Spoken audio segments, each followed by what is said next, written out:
This is the Motorola Motobook 60. When this laptop was announced, there was a ton of sponsored videos on this laptop, and I literally didn't care about it. It is not even overpriced or anything, still, I didn't care. Now, the thing is, I have been sick and tired of my IPS monitor, and I've been looking for a monitor that can provide me with a true HDR experience, that is something with a mini LED backlight or straight up OLED. But the issue is, there are no good value for money mini LED monitor in India, and the cheapest OLED monitor costs around 55,000 Indian rupees. Now, I keep browsing for large screen OLED devices like laptops, tablets, and monitors every other day, and that's when suddenly the Motobook 60 popped up. And what caught my attention was this promo image advertising a peak brightness of 1100 nits in HDR. This is what really sparked my interest, and I eventually ended up ordering it. If you are a viewer on my channel, then you would know how much I am interested in HDR content consumption. Unfortunately, it is really hard to get a large screen true HDR display in India, like I mentioned before.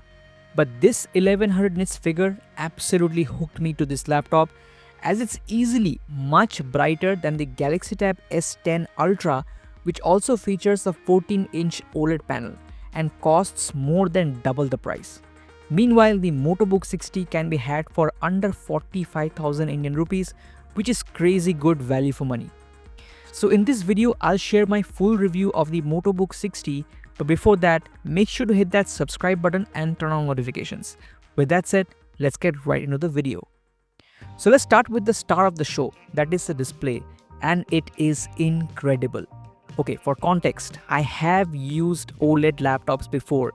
In fact, you can get OLED on laptops costing as low as 35,000 rupees. So the fact that I am impressed is not because of one of those first time OLED experience. The OLED panel on this Motobook 60 is on another level compared to other OLED laptops. It is a 120Hz 14-inch 2.8K OLED with up to 1100 nits of peak brightness in HDR. You have to see this display in real life playing back HDR content to understand what I'm trying to convey here. This isn't some OLED with 400 nits or 500 nits of peak brightness. I can't measure this display, but it is clearly much brighter than any other OLED laptop that I have ever used. This display is insane. The colors, the vibrance, the contrast, and the sheer pop is breathtaking.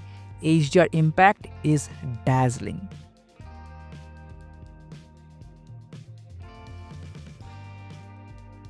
In fact, I use this laptop as a streaming client to cast HDR content from my gaming laptop using RTX Video HDR, which I use to convert SDR into HDR in real time. Basically, I use the Motobook 60 as an amazing HDR display. And look what kind of difference this makes. This is an episode from Gears and Gasoline, and the RTX HDR makes a huge difference. It makes it look as if the sun is actually emitting light through the cloud cover. It looks so good. Locally streaming games in HDR to this laptop from my gaming laptop is a great experience.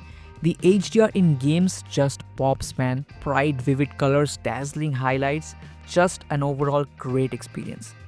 I can go on and on about this display, but words can't describe this. You have to experience the display in real life to get what I'm saying. It is baffling that we can get such high quality OLED panel on a whole laptop like this at just 45,000 rupees, and yet we get such garbage IPS displays on expensive gaming laptops as well as premium tablets. Just know that this is a glossy panel like most OLEDs, but honestly the brightness is high enough to tackle the reflections. The one thing that I need to point out is that I had to initially adjust this SDR and HDR brightness balance curve, okay, because initially the HDR brightness was a little bit weird, it was too overexposed, so I had to adjust this curve. It is very easy, you can just adjust it, you can just pull it down or pull it up according to your taste, so just do that to get the best HDR experience. Now I know a lot of you may be concerned regarding the risks of burn-in on this OLED panel, and I can understand your concern. OLED as a Windows desktop monitor is more prone to burn-in due to static elements compared to our phones where there are less static elements. But still, there have been plenty of tests showing how OLED burn-in is much less of a concern since a good few years now, due to the massive improvements in OLED technology. And the image quality is so much better than IPS that you just cannot go back once you use OLED. Now, Motorola shockingly hasn't included any dedicated OLED care tools like what Asus provides. So either Motorola has implemented things like pixel shift in firmware, or Motorola is extremely confident on the OLED panel they are using regarding burn-in resistance, or they just didn't care and didn't implement any such protection at all. I can't say for sure, but I highly recommend you to auto-hide the taskbar and enable screensaver, which will pop up every minute of inactivity. Moving on from the display, let's talk about the speaker quality. So the laptop has dual front-facing speakers with support for Dolby Atmos, but the speaker quality is just above average compared to other Windows laptops. Reasonably loud, but not much bass.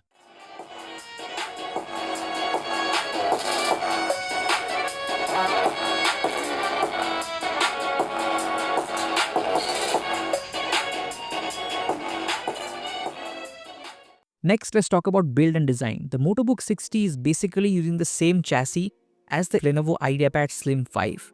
And I suspect that the backend after-sale support is also provided by Lenovo, which is a good thing. I've got the green model here, and to me it feels like a metal build. It's neither ultra light nor heavy, pretty appropriate weight of 1.4 kilos for its size and build quality. I do love the color and minimal aesthetics. Build quality also feels quite good, nothing flimsy here. The hinge also feels super smooth and you can easily lift it with one hand. The lid doesn't go 180-degree flat though. There are intake vents at the bottom with a pretty raised rubber lip to keep the bottom lifted for proper airflow. Here are the exhaust vents which blow out the back just under the hinge. I have nothing to complain about regarding the build quality of this laptop. I mean, it is a Lenovo IdeaPad Slim 5 basically. At the top of the display, you have a privacy shutter for the webcam. And speaking of the webcam, it supports Windows Hello facial recognition, which is really cool to see at this price point. Hey, so what's going on? This is a webcam test of the Motobook 60, and the audio is also being recorded from the built-in microphone of the laptop. And overall, the image quality is pretty good actually. I mean, I have seen much worse laptops webcams, like much more expensive laptops with much worse webcams. I know webcams are never a priority for some reason, but yeah, this is pretty good. Actually, it's quite sharp to be honest. It's a bit noisy. It's a bit noisy in the darks, but overall, this is actually quite satisfactory in terms of webcam image quality of laptops. Speaking of the keyboard, it is decent. The switches are not as clicky as you expect if you are used to old Lenovo ThinkPad laptop keyboards, but it's not bad either. There is not much traverse, silent clicks basically. The keyboard also features 2 stages of white backlight. Moving on to the ports, the Motobook 60 really has a great selection of ports.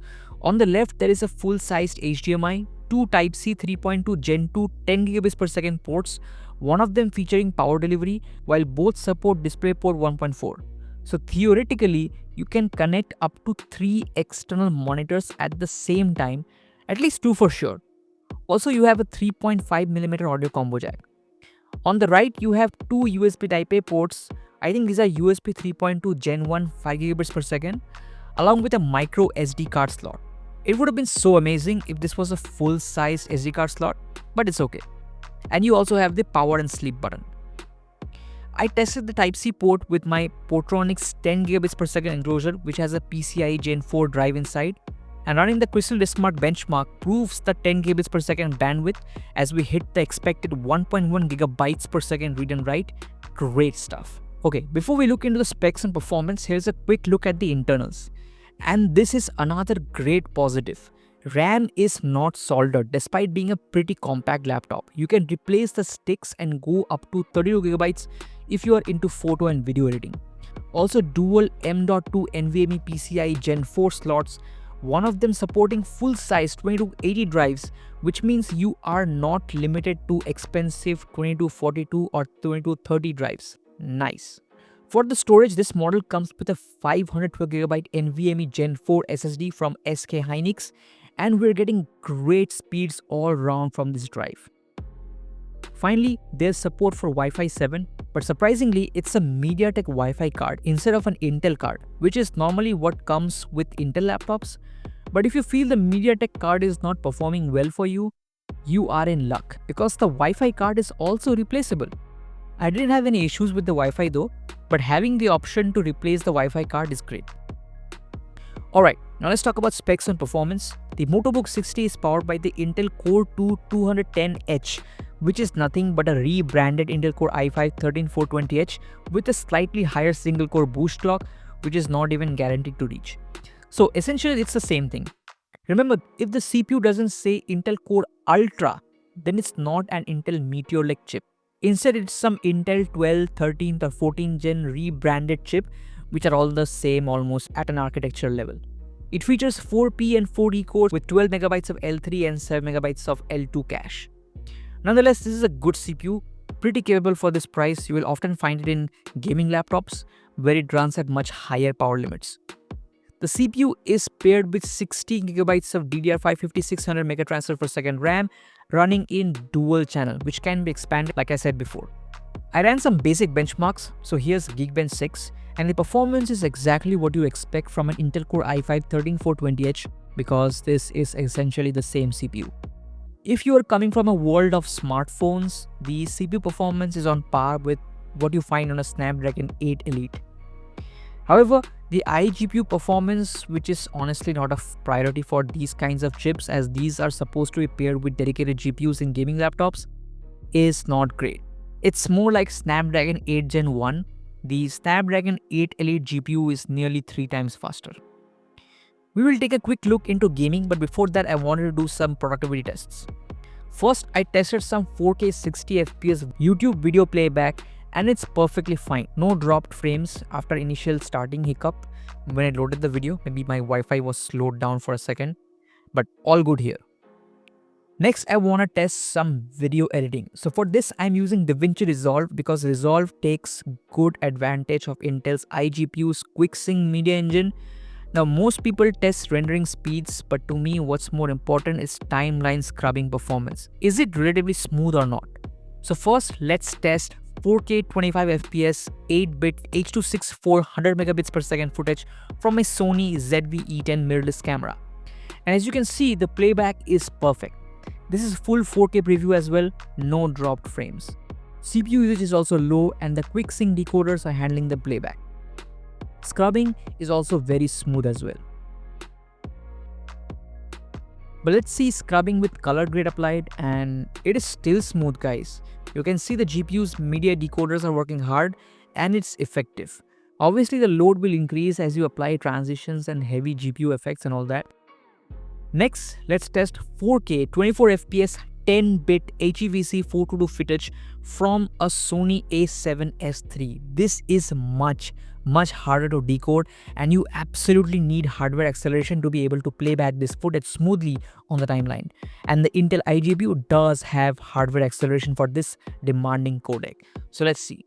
As you can see, playback is perfect. No drop frames, full 4K preview, nice. What about scrubbing? Still good. Not as good as it was with 8-bit H.264, but still good, perfectly acceptable. Can it maintain the same performance with the color grade? Let's see. And yep, it can. Perfect playback, no drop frames. Now scrubbing this 10-bit H.265 footage with a color grade is definitely not as smooth as it was with 8-bit H.264. This is definitely acceptable.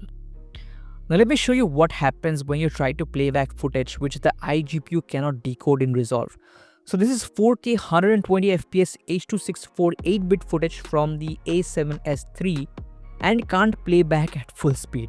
It is still good doing 90 to 100 FPS, but looking at the task manager it shows the CPU is handling all the decode and the GPU video decode is doing nothing. The CPU is under extreme load and still, the playback is still over 60 FPS, so it still appears smooth. Next, regarding photo editing performance, here I tested with Sony a7R5 RAW file, which is 61 megapixels, and to be honest, the performance is fine. Basic edits can be applied, even masks can be applied and the UI will still be pretty responsive. But as you do more and more advanced stuff like denoising or adding background blur, you will start to lag. And I think the main reason is the 16 gigabytes of RAM. As you can see, we are basically limited by the RAM here. So if you want to use this laptop as a high quality photo editing machine due to such an awesome display, then I recommend upgrading to at least 32 gigabytes of RAM. That should help a lot. Okay, finally here are some gaming benchmarks. Now this laptop is not meant for gaming, but we will test a couple of games anyways. So starting with CS2 at native 1280 by 800 low preset with FSR disabled, and truth be told, CS2 is a lot more demanding than CSGO. Here we're getting like 80 FPS on average, and we are fully GPU bound. On CSGO, we would have gotten around 120 FPS with the same settings. So even though this is a 120Hz display with instantaneous response times due to OLED technology, this isn't meant for CS2. Next, I tested Control, which is the first truly great looking ray tracing title, but obviously I'm not enabling RT here, and I'm testing at native 1280 by 800 using the low preset. We are fully GPU bound here and hover around 30 FPS. The experience is not great, too much latency. The game looks stunning on this OLED display though.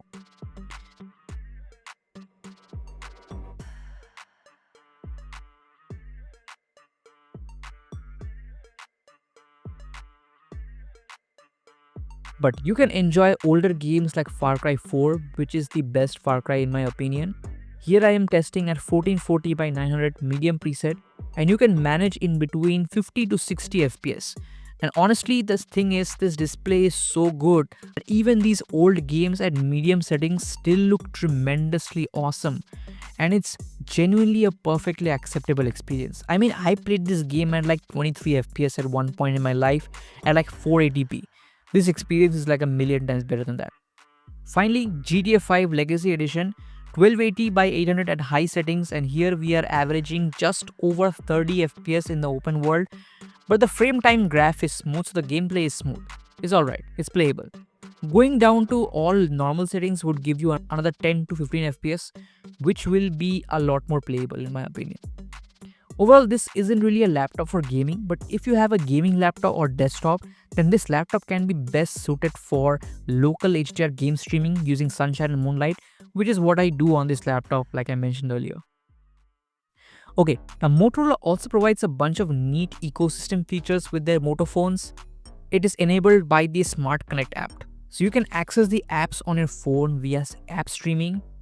You can also access the whole phone using Motorola's wireless desktop mode, and even drag and drop files back and forth between the phone and the laptop. Next is my favorite feature, that is using the phone's camera as a webcam for your laptop, and both the quality and latency is insanely good. You can then also pass through the phone's camera through the Smart Connect app to Google Meet or any other video conferencing app / screen capturing app. You can switch between all the lenses and apply various effects like background blur, etc. It's an awesome feature. Next, you can browse the phone's file directory directly in Windows's File Explorer for file management. And using cross control, you can control your phone using your laptop's trackpad and keyboard. Pretty cool.